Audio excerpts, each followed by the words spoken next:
Welcome to the Nosy Gardener channel, and today we're here in my garden and I'm with my husband Tom, and we're standing out in front of our old antique house on a main thoroughfare in Wolfeboro. And if you're local, you have driven by this house 1,000 times. But now you can barely see it in the summer because of our maple trees. We'll talk about that a little bit later. But first, just a little history, if you want to do the history part. Sure, we call it the Paris house because it was in the Paris family for 100 years. So in about 1850, the guy 2 houses up, the original farmstead that owned all of this land, and he was the guy, his name was Levi Toll, who laid out all the stone walls that you'll see a little bit later. He sold this land to Cummins Paris. Cummins Paris was a pastor at the Baptist church. Over on Center Street. And then a little bit later, he sold the lot next door to Charles Remick, who was an architect and of the famous Remick family. And he's responsible for some of the most significant buildings in Carroll County. They were both church members, both ardent prohibitionists. They were early pioneers of the temperance movement, which are all up in Pine Hill Cemetery. And just to interrupt, they're both mentioned in the History of Wolfeboro book that was published in 1901. Their pictures are both in the History of Wolfeboro book because they were significant individuals in town. Apparently they were friendly. We have a shared driveway, and early on, 1860, let's say, they're at the Carroll County Registry of Deeds. They recorded a right-of-way agreement between them for the shared driveway. And we'll walk up the driveway momentarily. We did hang a sign on the front of the house, Paris house, circa 1850. We're going to start here in the front. There's really not much to see in the front. We planted the maple trees in the front because this faces south and it is so hot in the summer.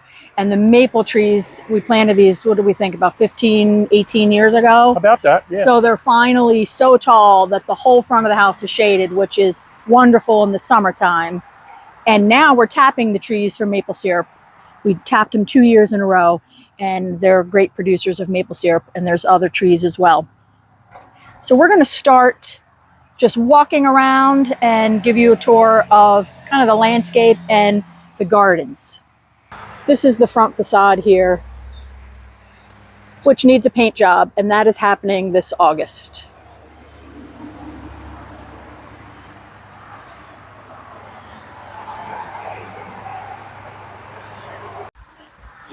This is the driveway side. So what I do here is I keep it low maintenance. The daylily is here. You don't have to do anything to that. You don't have to water it. The fern is growing. I just leave this. Just leave it be. It's very easy. Now, to create a buffer between the driveway and the house, I've started this landscape here. I've added in arborvitae. Tom put this arbor up in October of last year. But this stone wall was here up to this point. And before that, the landscape came right down into this, and it was grass, and the water ran into the house too. It was terrible. So we had it dug down and a stone wall built. But we're gonna go that way so you can see it. I started here with clematis on this arbor. It did not do well. And then I learned about climbing hydrangea. So I planted one on each side, and they are very good growers. So they should eventually grow over this whole arbor, which I'm looking forward to. These are dwarf Alberta spruce, and I have 2 other arborvitaes I planted here to create a buffer between the driveway and this garden. This area is on the north side, and so much rain comes down that there were plants in here. Those all were removed, and we put down this stone and pebble. Pachysandra does great in here. The fern, this is some weed vine, but there's vinca in here. And since I couldn't plant anything else in this area, I have this arborvitae in a pot. This arborvitae has been in this pot for several years, and it is doing fine. All of this hosta was here. That was the only thing that was here. And then this was a weird grassy area. So I created this walkway with crushed stone, and a shout out to Stu Stinchfield, which does stonework. he made this whole stone wall. Can you see the stairs in the back of your shot in this? Now, there were no stairs. The grade just came right down. It's like a funnel almost. And it was a paved drive and the water just went right in. So we had that dug down and the steps put in. So let's walk down this path. I planted an apple tree here. I just planted this last year and I'm going to keep it trimmed so that it doesn't get too large because I want it to just be a nice shape here and be able to reach it. The thing with pruning fruit trees is to keep them at a height where you don't need to get on a ladder for pruning. The dwarf Alberta spruce. And this, I think, is a mop cypress. And this was planted, 20 years ago. And it's grown so tall. This spring, we actually clipped the top off of it a little bit. But this is a great detail, a nice, beautiful green wall. A little bit of bee balm is left here because I had to dig this up for the apple tree. Bee balm and then hosta and daylily, which are good fill plants. This is a foyer here, and the steps lead down to the foyer. I'm trying to walk backwards. And so Pachysandra, I planted all the Pachysandra, daylily, hosta. These arborvitae shrubs, we put these there as well, and it's just that buffer between the driveway, which is kind of like a road, really, because the neighbor uses it. So we have the steps put in. So imagine that grade just came right down here. It was not a good situation. On this side, that's kind of no man's land, so it doesn't look great. So it gets so much rainwater from the roofs that Pachysandra does great in there, daylily, and that's it. I just kind of leave that be. Just going to show it to you from this side, how from here you can see the buffer from the driveway. And now we'll just go up the steps.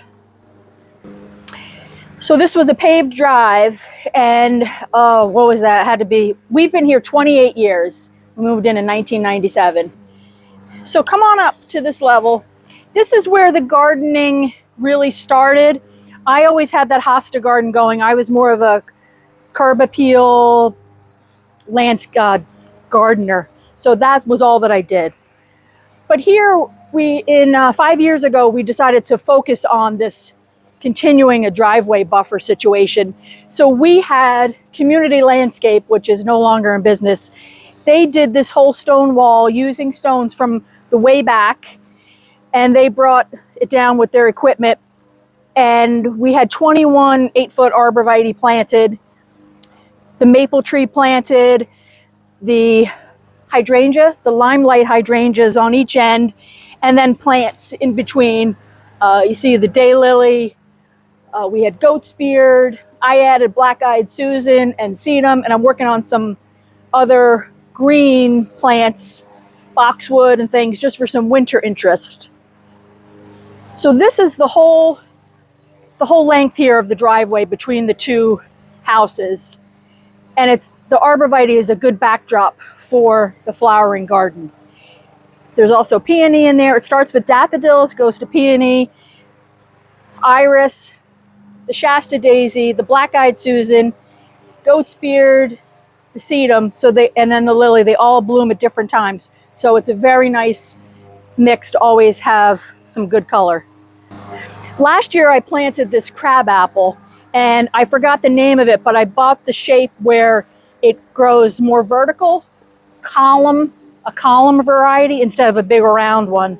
Wanted to create some interest here in the driveway. We do not drive into the barn.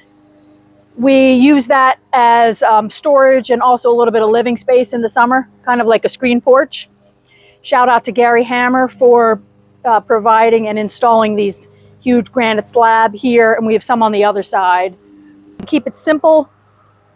Peony, the spiderwort came on its own. The crabapple is a nice vertical interest here, and hosta, and then I'll do a planted urn for simplicity on this side. And then in the fall, this all gets cut down because you can imagine the snow removal, you need it to be clear. But this is what spurred us, what really got us into gardening, because after this looked so nice, The other side we realized we had to focus on. All of this ledge was literally covered in sumac. There wasn't a 20-foot pine tree growing there. The maple trees were there, but you didn't really focus on those. It was covered in sumac. So Tom, we rented from Bradley's dingo, an mini excavator. So all this we had to clear out. This black cherry tree was here, and we just, we don't really do anything with that. It's just grown over the years. So we're gonna walk behind the barn to the other side. This is behind the barn, or the side of the barn. This was kind of like no man's land. The dirt came right up, and we just would have stuff back here. We dug it out. We left some dirt so we can do some planters there. This gets a lot of shade most of the day. I put hosta and fern here. Filled this with stone because it's still sloped here. So this little bit of stone makes for a little bit of a level walking area. Okay, so this area was just dead zone of nothing. So I call this the secret garden because you can't see it until you walk back here. Have the lovely propane tank. So my vision for this area is I wanted a purposeful garden, which means medicinal and herbs. So that's what I focused on, which is why I have the coneflower. I have herbs here, tarragon sage. There's 2 types of chives, thyme, rosemary. I bring these in the winter. I have sage and lavender, parsley, mint, yarrow. All these things are medicinal or edible. This is the decorative side. I think these are little lime hydrangeas, which is a nice shape for this area where it's not great soil. It fills up nicely. And behind me here this is Joe Pyeweed. And I put that there because I wanted to create the secret garden. So this is a gateway from the side yard. You have to get past the Joe Pyeweed. 3 blueberry bushes, elderberry, forsythia, and elderberry. And that creates the wall, so to speak, or the fence. And I just loved the hydrangea trees. This was a fire and ice, and that's a nice vertical element here. So let's just walk up this path. I have a couple varieties of lavender. Oregano, I love oregano, fresh oregano and then dried. I cut all this to the ground and then dry it for the winter. The lavender I've already harvested a few times, and then I've just left what was here on there because it looks pretty. But I've harvested it and I bundle it and then I dry it. Yarrow, and I use that for cut flowers. I haven't done anything medicinal with it, but you can. More oregano, the hydrangea tree, which is just so pretty. And beyond the hydrangea tree is what I built, is called a dead hedge. And you pile up sticks and yard waste, and it's a way to put away your cuttings, and wildlife apparently likes to be in there. But I wanted a visual break between the garden area and where we have our firewood stored. So I did that, and I keep adding to that hedge. And it's also, if I'm deadheading and clipping, I can toss the compost in that, and it's very convenient. It's close by. The other thing I should mention is I've gotten away from bark mulch and started using leaves for mulch. So that's why you see all the leaves here. But Tom just got me a chipper and shredder. Chipper shredder. And which I'm going to use to take the leaves and shred them to use for mulch, because I found that the big leaves, they can kind of almost be a problem where they smother the plants underneath that are trying to grow. And they also blow away. Yes, they blow away. And you can see right here all the wild violet that's growing. But where I have heavier leaves, it's not as bad for the weeds. Oh, also sage, parsley, and mint. Everybody says don't plant mint in your garden, it'll take over. I wanted that to take over. That's all tree roots in there and leftover sumac roots. And even the mint won't grow there. So I'm going to keep adding mint to grow up there. So these maple trees were the only trees that we left here, and literally the dirt was up to the top of that. Right to over the top of the ledge. This whole thing was a hill. On this side, in the winter, it looks kind of dull out here, so I added in the juniper and the 2 yews just for a little bit of greenery in front of the dead hedge for the winter, so it looks like there's something out here. And it's still a work in progress. We tried, Tom cut these, I think it was pine tree for stepping stones. Yeah, that was a pine. So it didn't really work so well. Out that great. But the next ones are going to be oak. Yeah. So this is always going to be a walkway through here of some sort. This is all granite ledge here, so there's nothing I can plant here.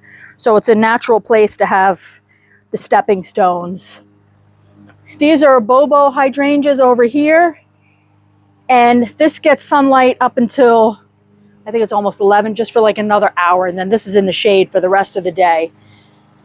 But they have a lot of nice blooms on them. So this walkway comes down to here. So the granite ledge is here. This was granite ledge. And then I built this little stone wall to hold a little planting area. But that's all that I can fit in, which is why that was a natural path. This is aster that'll bloom late summer. Iris that did bloom. And then this is where we have our firewood stored. So now we'll go from the herb, medicinal, secret garden into the side yard.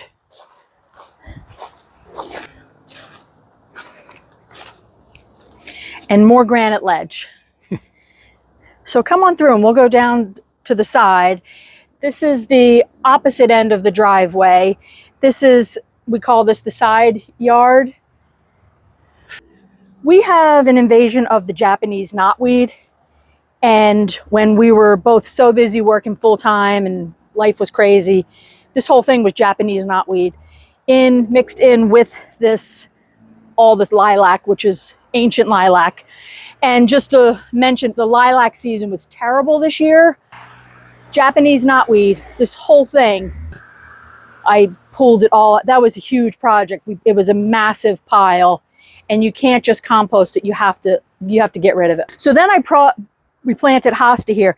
This is all divided from the hosta on the driveway side. So that is an endless supply of hosta, and this does really well here. There is still some knotweed growing back there, but this has shaded it out pretty well. I do go in and pluck the knotweed when I can.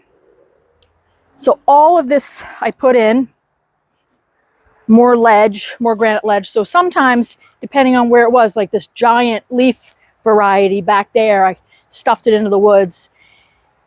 I think I just threw it on top of because there's so many roots, and then put dirt on top. And I just brought the hosta around. And this has worked well to shade the knotweed, but you can see the knotweed is here. The leaf is different than it's like a heart shape. So that's knotweed. But the hosta is done very well here. I love the giant leaf. Tom doesn't like it. I think it's really cool. It is a great filler. And we have compost back here. So this conceals that. And also for knotweed, this whole thing was Japanese knotweed. And it's still under we put black plastic there and mulch. And that's all we can do there. We could have containers on top, but who has time for that?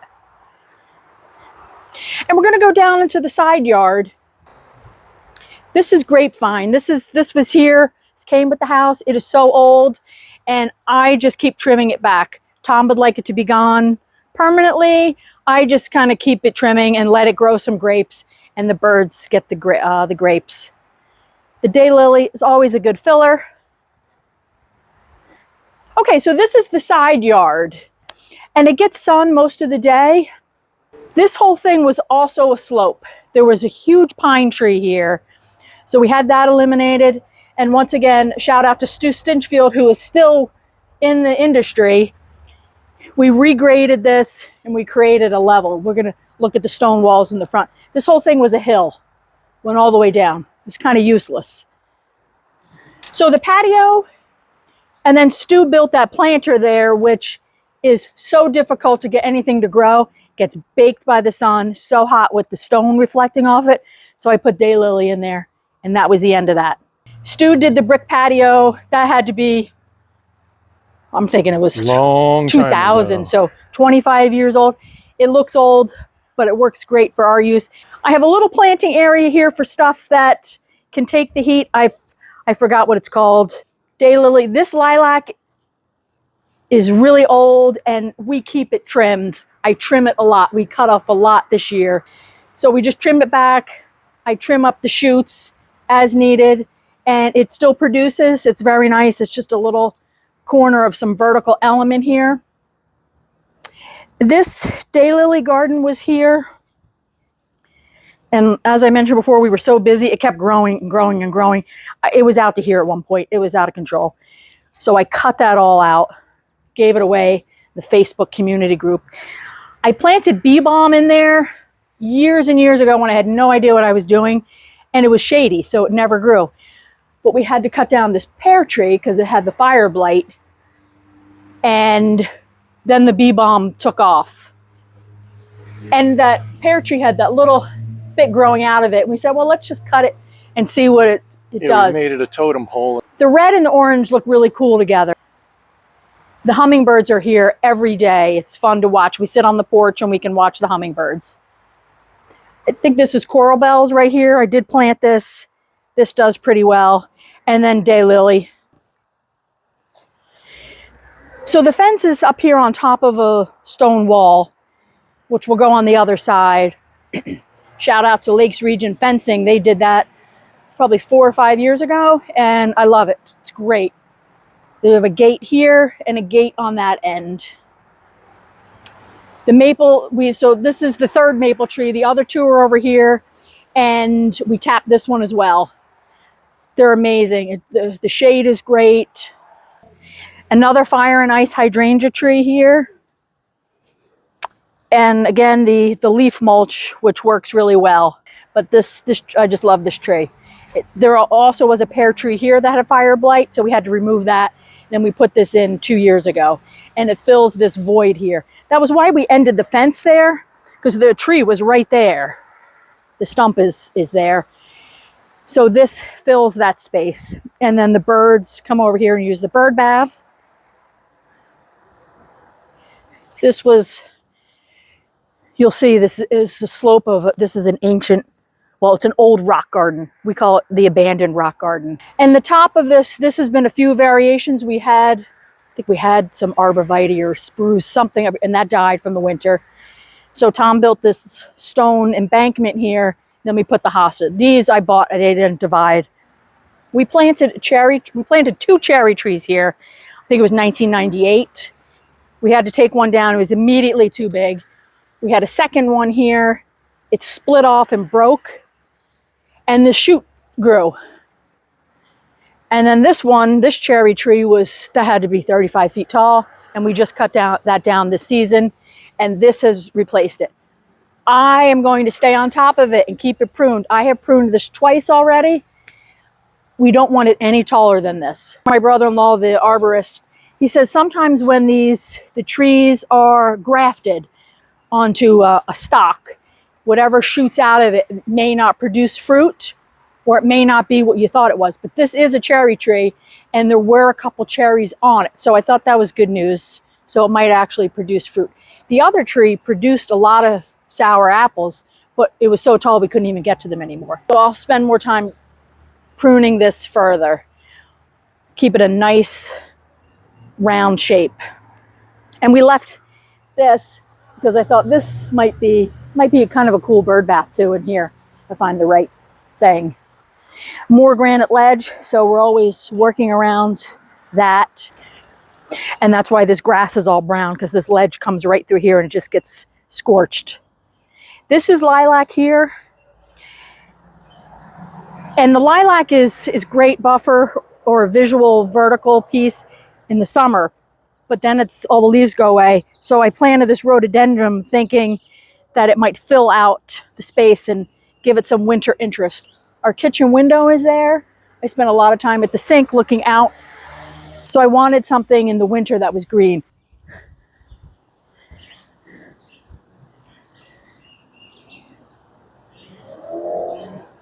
All of this beyond here is Japanese knotweed.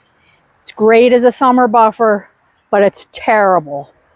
So I've already done some removal here, but I'm going to work on some green. I might do potted arborvitae here. Remove the sedum and put potted arborvitae here.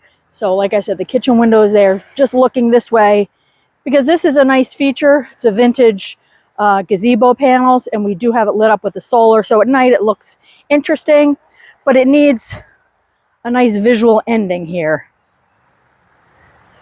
These are interesting in the winter because they're very twisty, and we have the solar light that illuminates it. So now we're going to go down to the rock garden. We're going to go around this way, which we access behind this decorative gazebo panels. I have to watch where I'm walking, a lot of stones.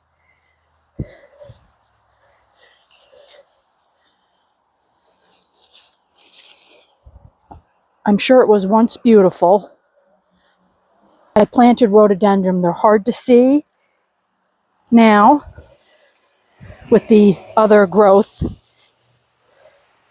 And then beyond that, I did a stick fence to keep things on our side and not going over to the neighbor.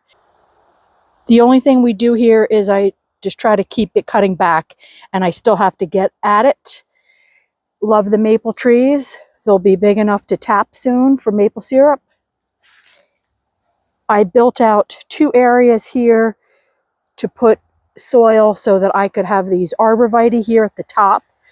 So that will frame the grassy area and the side yard. So the rock garden acts as essentially a retaining wall because it really is inaccessible. We can't see it. It would take an enormous amount of time and effort to keep this a decorative garden with ornamental plants. We think it was a water feature at some point. We did find a pipe from the house coming out here, and that would have been some type of pond. So I'm sure it was lovely back in the day, decades ago.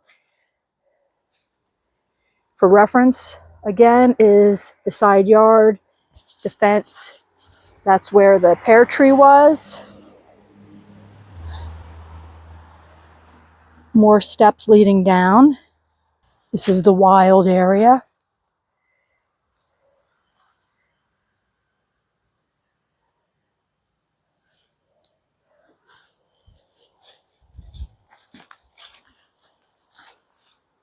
And that's the abandoned rock garden. Facing this way.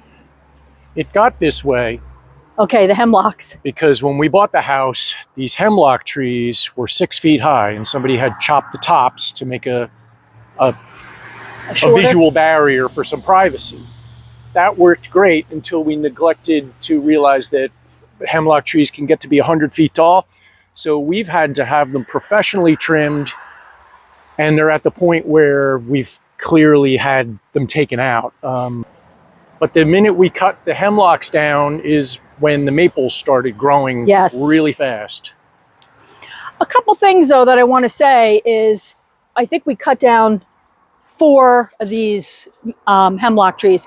My advice to people, keep on top of your trees because eventually it's so expensive. It's really expensive to deal with them. Yeah.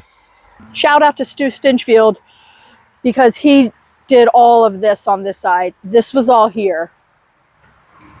And I'm just going to mention the steps. All these steps, these steps used to come from the front door all the way down to the road, which was so silly.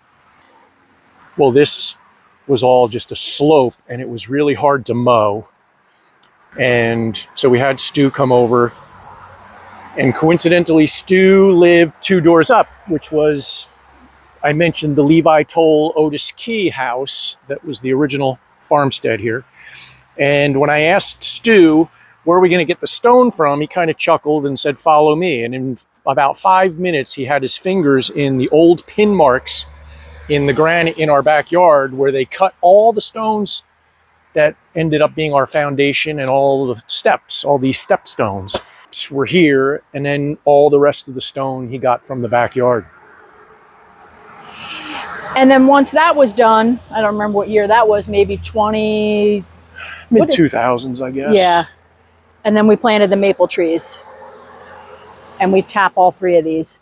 Last year, the hemlocks were gone.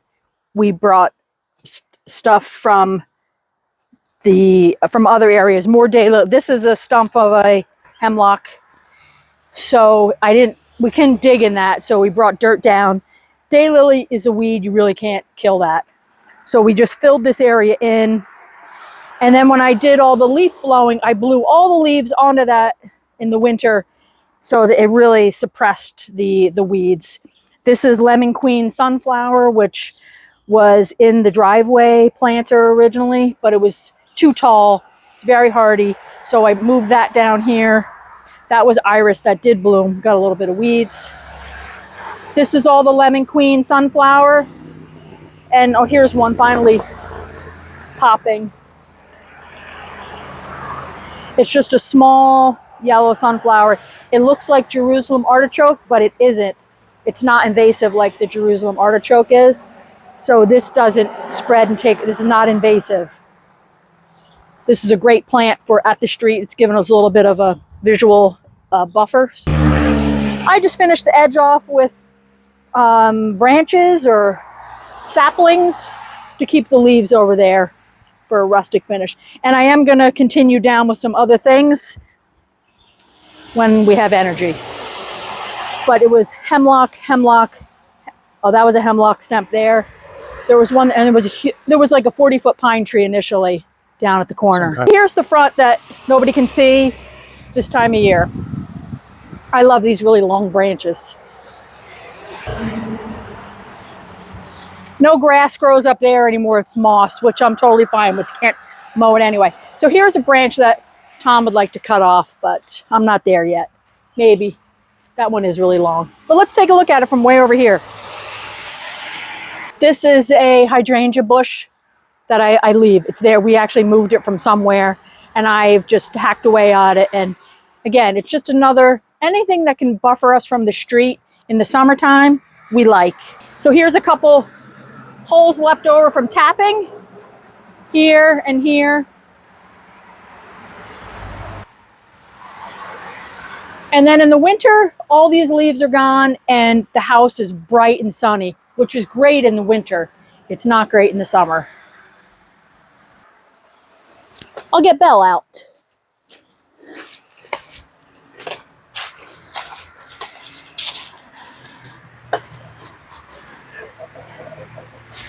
It's like you're coming out of the dungeon. Here she comes. He's coming out. Let's go. Okay, we'll go up in the back. There's the garden dog. So now we'll go up into the backyard. This also was overgrown. This was all sumac. There were bramble. You couldn't even see the back of the barn. You could barely see the backyard. So the stone wall and the lots were created in 1850. We have a stone wall all the way down, both sides. It's not like an art stone wall. It was more of like a functional stone wall. It's a dividing the property line stone wall. It's remarkably straight for how old it is and how many trees have grown up through it over the years. It's still in great shape. Now our neighbor side, that goes down quite a bit. It's a little bit of a slope over there. And although I don't object to the stone wall, I was trying to create something interesting and a visual break, especially in the winter because all the leaves are gone. You just kind of see right down. So I got crazy with stick fences and we have a lot of sticks. So I created this. It can be called a dead hedge. I just call it a stick fence and you can keep adding to it. That's why I left these high. I can make it taller if I want. It's not a privacy issue. I was just going for something funky here. More hosta that I divided from the driveway side, brought that up. And again, I don't dig in. It's just so hard with all the rock. Put it on top, put dirt. And then Tom just shredded some branches. Just a bunch of, yeah. And that's a mulch there. So we're going to, between branch mulch and leaf mulch, that'll be the standard now here. And I like using the twig. This is all lilac that we cut down in the spring. There's a big lilac here that I'm using as the border. And then some cool vine piece. So I'm trying to, it's more rustic back here. The driveway side is more classic, traditional. This is, we transitioned to rustic back here. The lilac is really good to use for this purpose because laying on the ground, that wood is hard. That is hard. It's not going to rot for many, many years. Yes, it's great. Again, this is the ledge. This whole thing is ledge, so this is a perfect spot to dump the firewood. And that'll stay here till the end of October, and then all this firewood gets moved and stored on the patio for the winter. And then we have a pallet here, which we will cut up and use for kindling. And I have more branches here to use for more edging. This is an example of what you can find. This, I believe, was bittersweet vine, That was correct? bittersweet, yeah. That's how big the bittersweet was, wrapped around a tree in the back. Because once again, we were too busy. That was out of control. There was a giant blue spruce back here at one point, and at the very back was all just wild stuff. It's a work in progress. And let's just walk up there and just take a look. We like having the yard because we have a place to park the motorhome and we have a place for the dog to run. And it's nice to have a little bit of space, especially being on a busy road. The building in the background, that is our neighbor's building. That's an outbuilding and it is literally on the property line.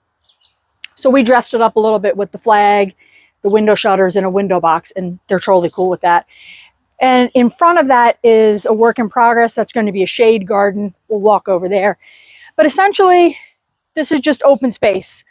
I don't really have any plans. I might, oh, I didn't mention that's a dogwood tree I planted there.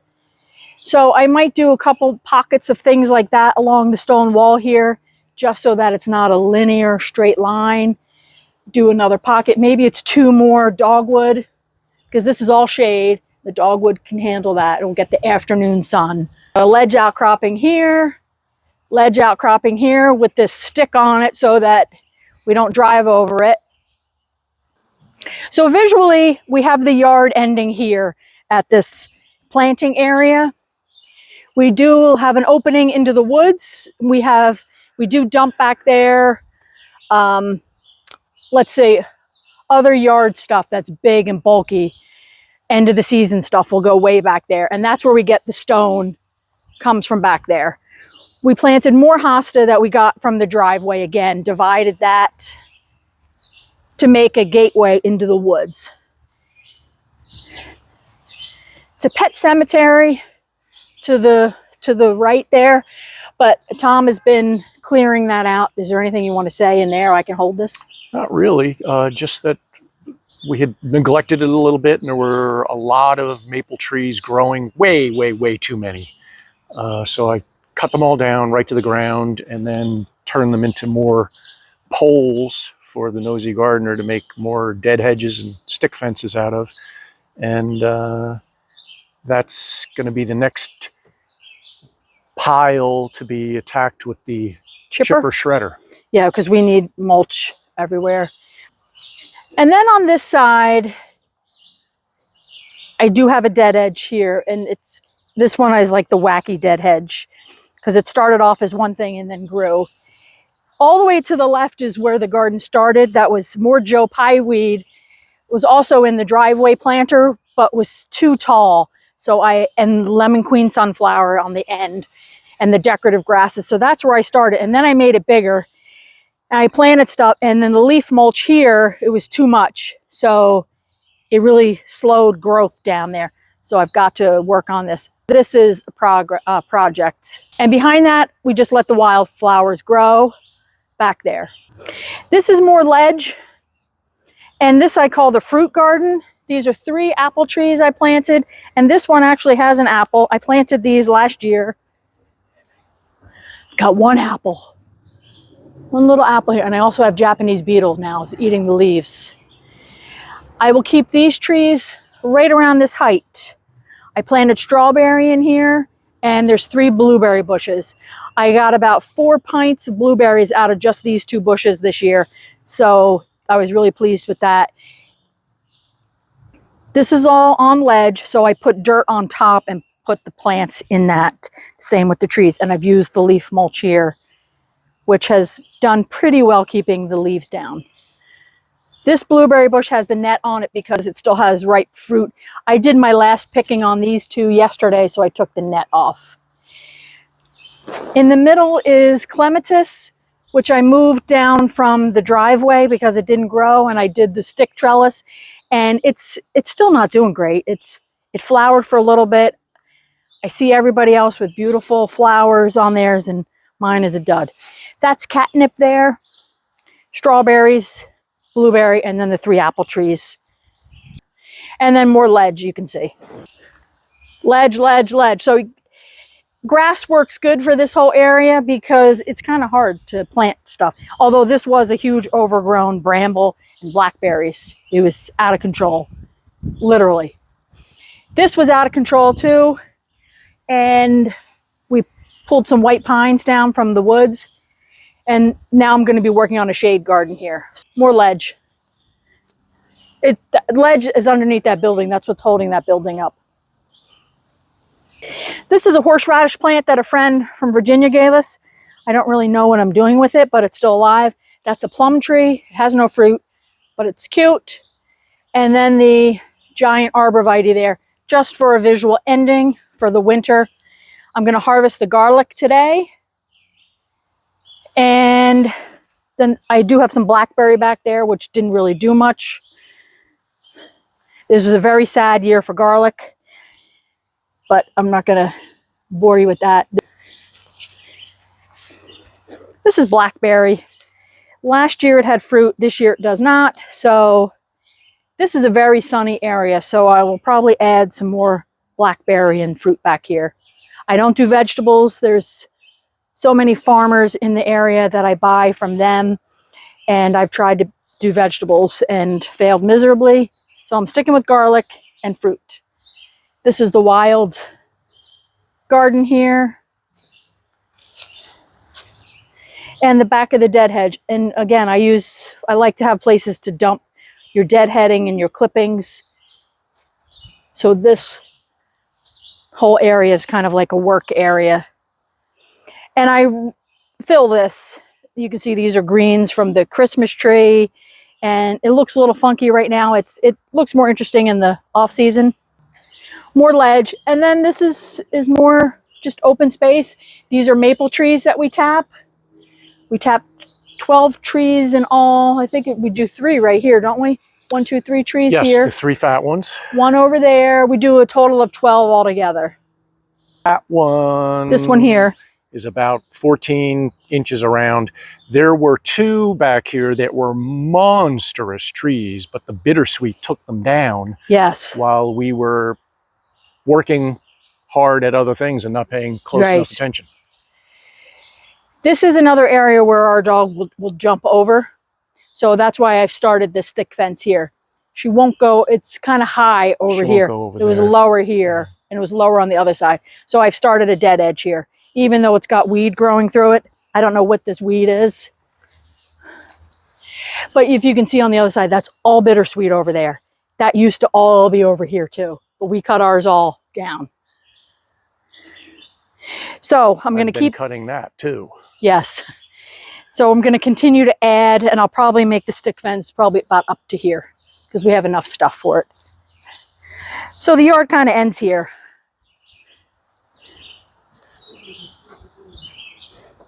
More ledge, but it's nice to have all of this space and be so close to town. And look, she's all dirty. Oh my God. The garden look at her. dog. She loves the dirt. To wrap up this episode of The Nosy Gardener here with Tom and myself, we are sitting on our ledge, which years ago was covered under dirt and debris and trees, but now it's all opened up. We've repurposed it. My tip as a new gardener is take small bites, small projects, one at a time. Yeah. We did not do all this at once, obviously. No, it's been baby steps. Right. You just have to beat the jungle back, especially when you've got bittersweet, all kinds of invasive species. Yes. Like Julie mentioned, that Japanese knotweed is really something else. The sumac, we had it all. We had everything. But back to what I was saying, small bites. Like I did this garden first myself. You know, that was done by the professionals, and then I've just worked at it over time and dividing and transplanting. But tackle what you can do in a small period of time. New Hampshire, it's kind of hard to dig in the ground in a lot of places because ledge, rocks, always hitting something. And here we have all these roots. So there is that no dig method where you can plant on top. You put dirt on top, raised bed on top. And don't be afraid to cut trees down. Yes, that's the other tip. There's a lot of trees that are way too close together here, but yes, you know, we're not going to cut them all.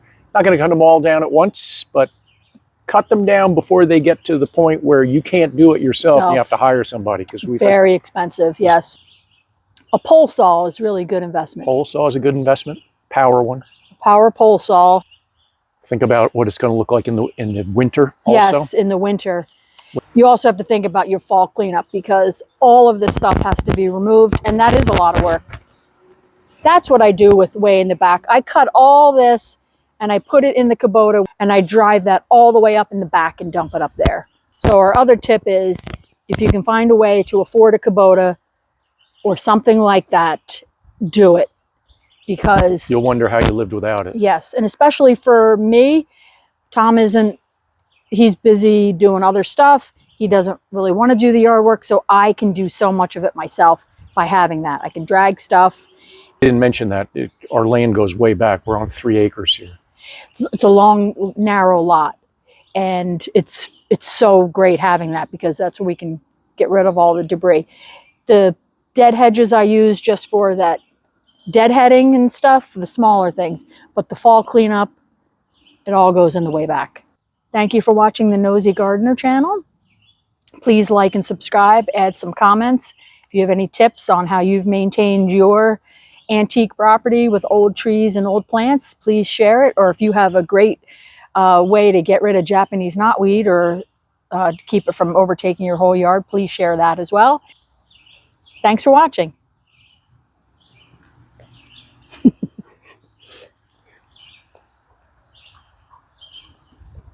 It's a nice spot to sit. Good Bloody Mary.